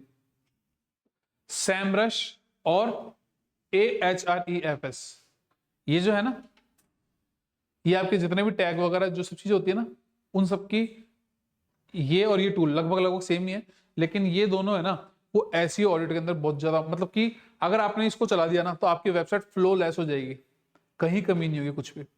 ये सबके प्लगइन है। अब आपको क्या दिक्कत है कि आप सबके प्लगइन डालते बैठो? नहीं, आपने अगर वो डाल लिया ना गूगल एनालिटिक्स तो ये सारे मिल जाएंगे आपको। इन सबको उसने खुद के साथ प्लगइन के रूप में जोड़ रखा है, आपने उसको जोड़ा, अभी सारे के सारे आपके पास आ गए। कैसे?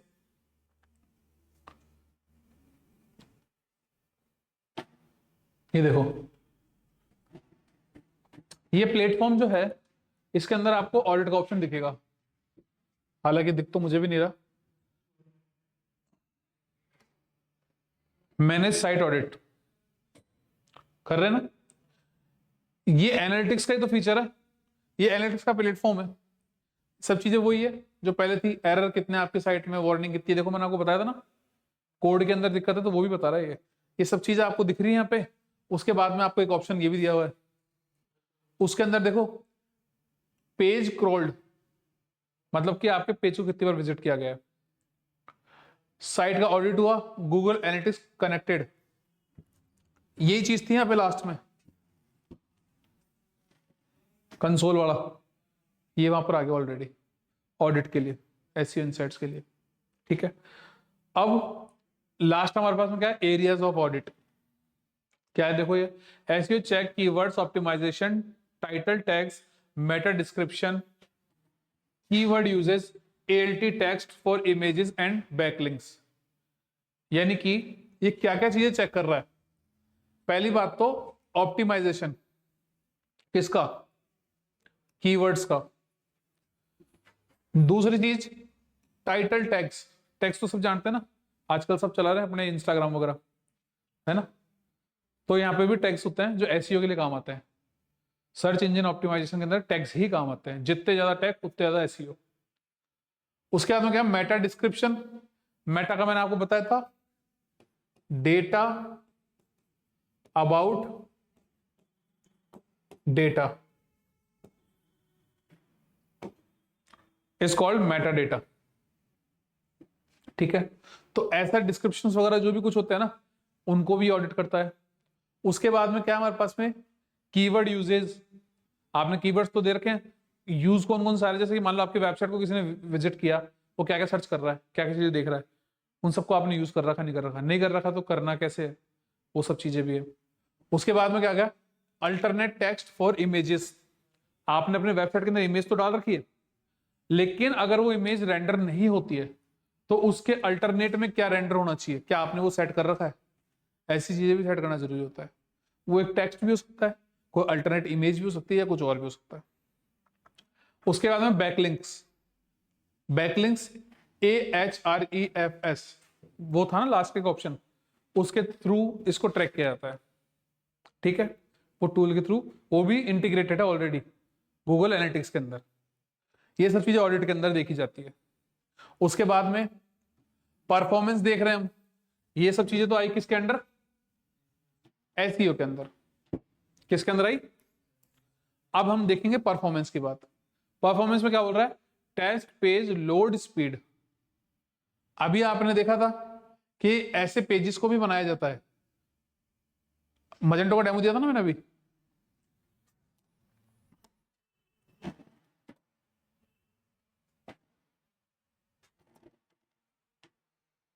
ये था कंटेंट पेजेस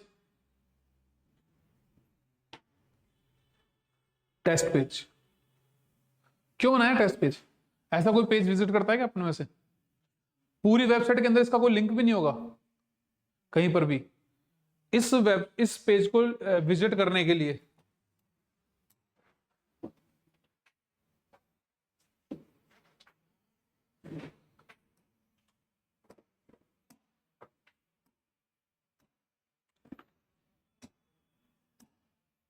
ये लिखना पड़ेगा हमको वहां पर, ऐसा कोई भी यूआरएल नहीं होगा वहां पे। अब देखते हैं कि ये जो फ्रंट एंड का डेमो दिया हुआ है, ये और जो एडमिन का डेमो दिया हुआ है सेम सर्वर के ऊपर है कि नहीं है। अगर होंगे तो ये दिखा देगा।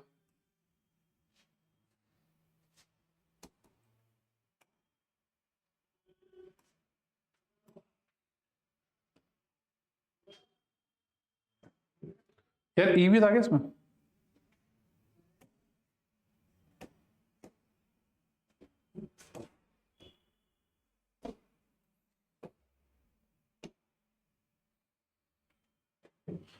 है बना हुआ है ना। ये क्यों बनाया, सिर्फ और सिर्फ ये चेक करने के लिए कि वेबसाइट की लोडिंग टाइम कितनी है, स्पीड टेस्ट के लिए। और दूसरा, ऐसा कुछ कोड जो आप वेबसाइट में इंप्लीमेंट करना चाहते हो लेकिन अभी तक लाइव नहीं है, उस कोड को भी आप यहाँ पे करके देख सकते हैं। जब आप पक्के हो जाओ कि हाँ भाई ये सही है, तो एक लिंक जनरेट करो, लाइव कर दो और यहाँ से हटा दो। इसको एक्सेस करने के दो तरीके हैं, यूआरएल की के थ्रू कर लिया, या फिर इसकी आईडी है। हो सकता है टेस्ट पेज तो बन रखा है वहां पे, लेकिन ये एडमिन और ये फ्रंट एंड दोनों एक ही के हैं क्या, ये चेक करने के लिए सबसे अच्छा तरीका है कि इसका सीएमएस पेज जो है ना, उससे ट्रैक करो इसको, उससे देखते हैं एक बार।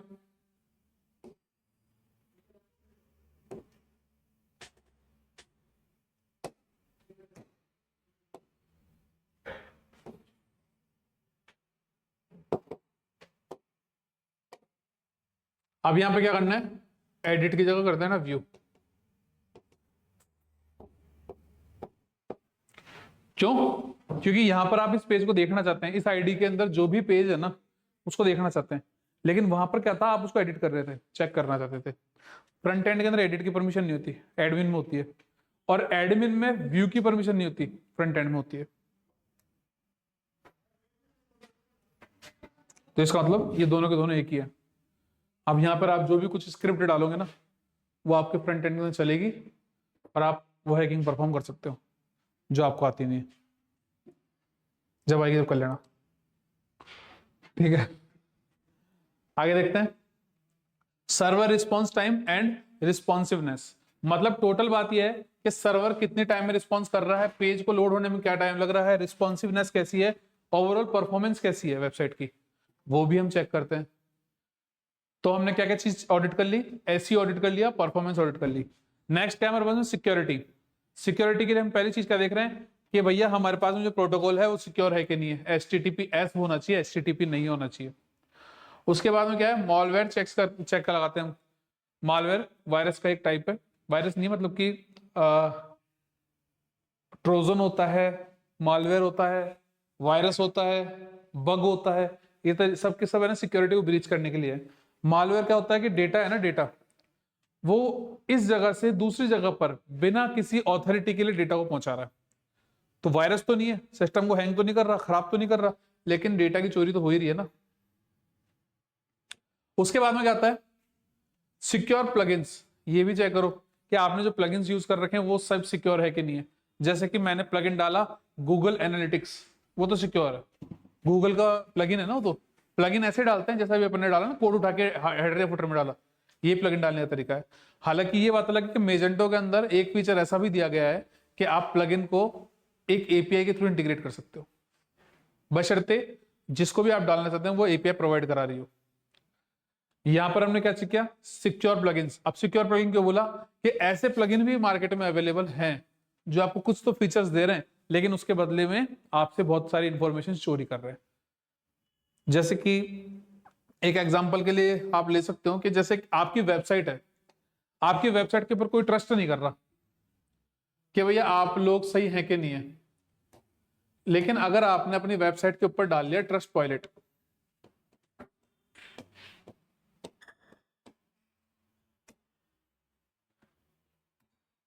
कि कोई भी बंदा अपनी वेबसाइट के ऊपर इंटीग्रेट कर सकता है, ये एपीआई प्रोवाइड कराती है आपको। इसकी एपीआई को उठाओ, लॉगिन कर लो, ये देखो इतनी सारी ऑर्गेनाइजेशंस हैं जो ऑलरेडी आपके ट्रस्ट पायलट को काम में ले रही है। अगर किसी वेबसाइट में ट्रस्ट पायलट डला हुआ है और ट्रस्ट पायलट के थ्रू किसी प्रोडक्ट को या वेबसाइट को रिव्यू मिल गया, वो अच्छा हो चाहे बुरा हो, उसको सब लोग मानेंगे। इतना पावरफुल टूल है ये।